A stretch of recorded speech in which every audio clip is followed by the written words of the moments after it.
Sebelum itu kita akan masuk ke materi yang terakhir, materi dari Dr. Andi Faradila, spesialis gizi klinik.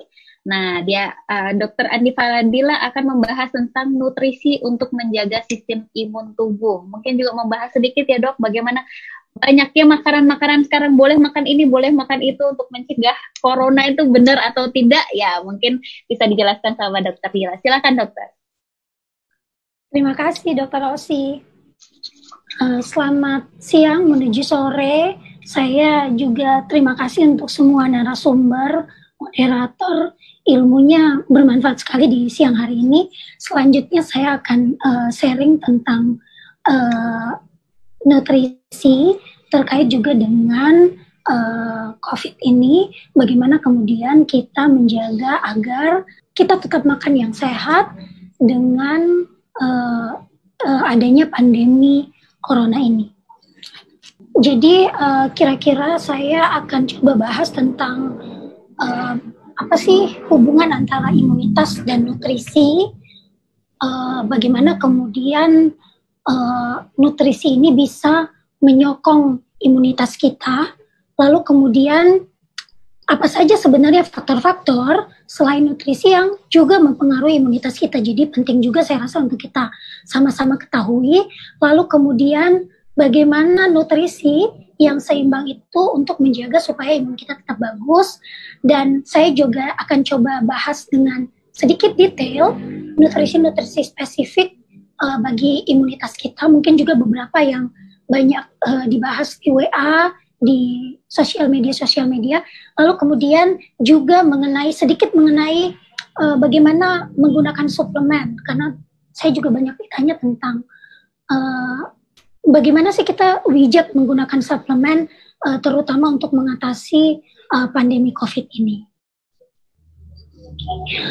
Jadi seperti layaknya yang kita hadapi sekarang, gambarannya kira-kira seperti inilah, di mana tubuh kita ini sedang perlu-perlunya untuk punya tentara-tentara yang kuat yang bisa menghadapi virus yang akan masuk. Ya, let's say virus corona ini. Jadi kita diwajibkan punya kondisi tubuh yang sangat amat optimal dengan adanya virus corona yang transmisinya sangat amat cepat dan juga mortalitasnya juga cukup tinggi tentunya. Sedikit membahas tentang imun sistem, kalau kita tahu bahwa imun sistem kita itu ada 3 level. Biasanya kita sebut sebagai tentara level 1, sederhananya tentara level 2, kemudian tentara level 3. Jadi kulit kita, dahak kita, itu merupakan faktor-faktor level 1. Jadi kalau ada kuman yang mau masuk, maka kulit kita ini justru juga menjadi skin barrier ya, jadi penghalang pertama. Kalau kemudian kulit kita ini menyerah atau kemudian dia minta tolong ke level 2, level 2-nya kemudian bangkit. Level 2-nya kemudian bangkit seperti fagosit yang mencoba memakan kuman-kuman yang ada, lalu kemudian sel-sel natural killer yang mencoba membunuh kuman yang masuk, virus yang masuk ke dalam tubuh kita. Sama-sama kemudian level 1, tentara level 1 dan tentara level 2 ini bekerja. Namun kalau belum bisa juga diatasi, maka level 3-nya akan turun. Jadi level 3-nya itu adalah sel B dan sel T. Sel B dan sel T ini sebenarnya adalah imunitas yang spesifik. Atau dalam artian bisa kita bilang harus ada match. Jadi kalau misalnya kotak, dia harus benar-benar ketemu dengan kotak. Jadi harus ada memori yang membangkitkan ingatannya untuk dia muncul sebagai tentara yang paling spesifik untuk makan. Jadi misalnya kita makan bakso, kalau orang Makassar mungkin tidak bisa makan bakso kalau tidak makan burasa misalnya. Jadi kalau baksonya ini adalah virusnya, maka kalau burasanya ini sudah mengenali dia, maka mereka akan bersatu dan burasa ini akan dengan sempurna memakan kuman, yaitu bakso tadi. Jadi tentara level 1, 2, dan 3 ini mereka bekerja, berjuang mati-matian untuk membunuh kuman, apapun itu, virus, bakteri, dan patogen-patogen yang lain untuk akhirnya menyebabkan kita tidak sakit. Bagaimana kemudian peran dari faktor-faktor yang bisa mempengaruhi kuat tidaknya sistem imun kita. Jadi kalau dari aspek gizinya banyak sekali ya, gizi kurang atau gizi lebih pun sama-sama berpengaruh. Jadi kalau ada orang yang kurus, ya kurus bisa, sebenarnya kurus juga tidak bisa kita bilang gizi kurang ya. Tentunya kita harus perlu pemeriksaan yang lebih tajam lagi. Namun kalau kita lihat orangnya kayaknya dia berat badannya tidak normal, atau mungkin ternyata berat badannya lebih sekali, itu juga bisa salah satu potensi yang besar menyebabkan imun kita lemah. Lalu kemudian masalah-masalah eating disorder ataupun food allergy, ataupun mungkin ada orang-orang yang memang punya food habit yang spesifik, tidak makan telur misalnya, atau memang dia ada alergi terhadap susu sehingga dia tidak mengkonsumsi makanan tersebut. Itu juga tentunya makanan yang spesifik yang tidak dikonsumsi itu juga akan mempengaruhi status imunitas kita. Lalu sudah dibahas sebelum-sebelumnya stres. Jadi stres psikologis sangat mempengaruhi imunitas. Stres itu bikin kita punya hormon tidak stabil. Jadi antara hormon-hormon yang katabolik dengan anabolik, yang mau lindungi tubuh dengan yang tidak mau melindungi tubuh kita, itu tidak akan seimbang. Dan akhirnya itu akan menyebabkan imunitas jadi lemah karena faktor-faktor hormon yang juga berfungsi pada akhirnya pada imunitas itu juga tidak bekerja maksimal. Lalu tentunya secara umum faktor usia. Kenapa kemudian sekarang kita banyak dengar yang rentan itu orang-orang tua? Ya memang karena orang tua itu secara fisiologis, secara normal, dia akan mengalami penurunan fungsi-fungsi imun. Dia tidak seperti kita lagi yang muda-muda, yang imunnya itu optimal, levelnya high. Tapi kalau orang-orang tua, seiring dengan faktor usia, ini kemudian menyebabkan imunitasnya juga turun. Lalu kemudian tidur yang cukup. Jadi ini juga tentunya kita hubungkan dengan faktor stres. Mungkin seperti yang dibahas oleh Pak Rahmat tadi, stres, terlalu banyak pikir, terlalu banyak baca berita, ini bikin kita punya tidur tidak berkualitas bagus, atau jumlah jam tidurnya memang tidak oke. Akhirnya jatuh-jatuhnya ya imun sistem kita juga mempengaruhi, karena faktor istirahat itu akan mempengaruhi hormon ya, kortisol, hormon-hormon stres itu semua akan mempengaruhi keseimbangan dari imunitas kita nantinya. Dan yang dibahas tadi dari Dr. Husnul, banyak sekali penelitian yang juga sudah membuktikan bahwa dengan menjaga aktivitas fisik, olahraga yang rutin, itu juga akan membantu menyeimbangkan kita punya hormon sehingga imunitas kita tetap optimal. Lalu kemudian bagaimana dengan gizinya? Mungkin ini juga salah satu gambar yang banyak beredar. Saya akan mencoba mendetailkan gambar ini. Jadi sebenarnya tidak terlalu, bisa dibilang tidak terlalu rempong untuk bisa punya imun yang bagus. Cukup kita ikut aja anjuran ini. Anjurannya bagaimana kita bisa menerapkan makan yang seimbang. Lalu kemudian banyak yang bilang memang kalau mau imun bagus, protein harus betul-betul terpenuhi. Bagaimana lagi imunitas bisa disupport lewat makanan? Jangan lupa vitamin dan mineral. Dan tentunya kita juga harus menerapkan food safety ya. Jadi cuci tangan, bahan makanannya harus pasti aman pangannya, sehingga kita memastikan tidak ada patogen-patogen yang mencemari makan pada saat makanan itu akan kita konsumsi. Dan tentunya faktor-faktor lain yang tadi kita sudah bahas, stres psikologis, kemudian tidur yang cukup, itu juga akan membantu bagaimana gizi kita, imunitas kita bisa optimal. Ini gambaran sederhananya, atau bukan sederhana ya, sebenarnya agak sulit juga. Ini adalah gambaran dari penjabaran dari bagaimana itu gizi seimbang, dan ini sebenarnya kita udah punya sejak 2010 sepertinya, ini sudah berubah dan makin dimodifikasi. Bagaimana sih makan dengan seimbang? Jadi kalau makan dengan seimbang sederhana saja. Kalau makan karbohidrat misalnya, kalau kita biasanya makan nasi, kita makan 3 sampai 4 porsi per hari. 3 sampai 4 porsi nasi kita dianjurkan untuk mengkonsumsi sebanyak itu. Lalu kemudian yang penting kita perhatikan bahwa saat ini memang pemerintah kita itu sudah menganjurkan kita mengkonsumsi karbohidrat dan sayur itu dengan jumlah yang sepadan. Jadi kalau saya mengamati di Indonesia, di Makassar, kita jarang sekali memenuhi asupan sayur utamanya ya sehari-hari.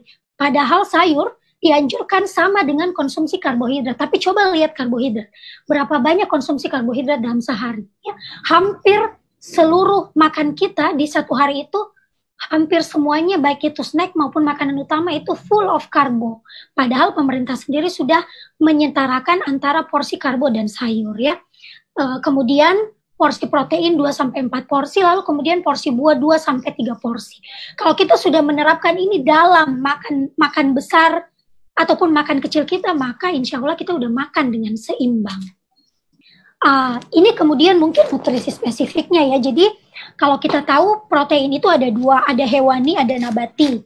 Jadi jangan hanya berfokus makan telur, sebenarnya makan tempe, makan kacang merah, makan kacang kedelai, makan kacang hitam, makan kacang hijau itu juga salah satu bentuk dari makan protein. Jadi kadang-kadang mungkin kita berfokus makan daging, makan ayam, makan telur, tapi harus juga ingat bahwa protein hewani dan nabati itu sebenarnya dianjurkan 1:1 setiap kali kita mengkonsumsi.